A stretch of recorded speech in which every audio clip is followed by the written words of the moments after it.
Ժողովուրդ, այսպես չի կարելի, թողեք հերթականությամբ, մենք կասենք, եթե վարման կարգով հարց կլինի կասեք, խնդրում եմ լռեք,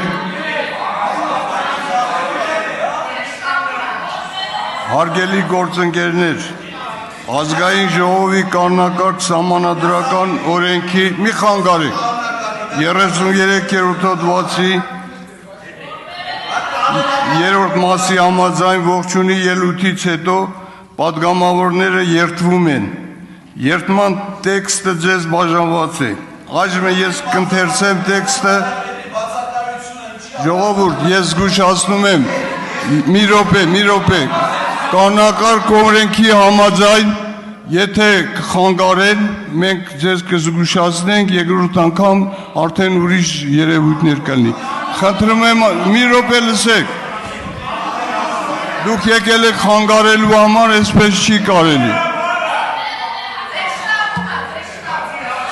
Լռություն եմ խնդրում պահպանել, լռություն։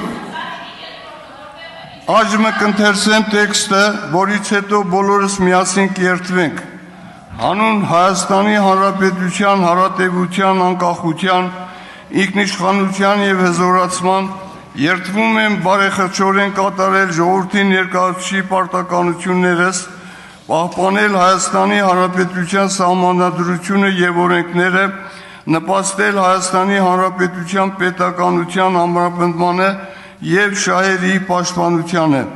անել ամեն ինչ քաղաքացիական համերաշխության, Հայաստանի Հանրապետության քաղաքացիների անվտանգության ու բարեկեցության, մարդու իրավունքների և ազատությունների պաշտպանության համար,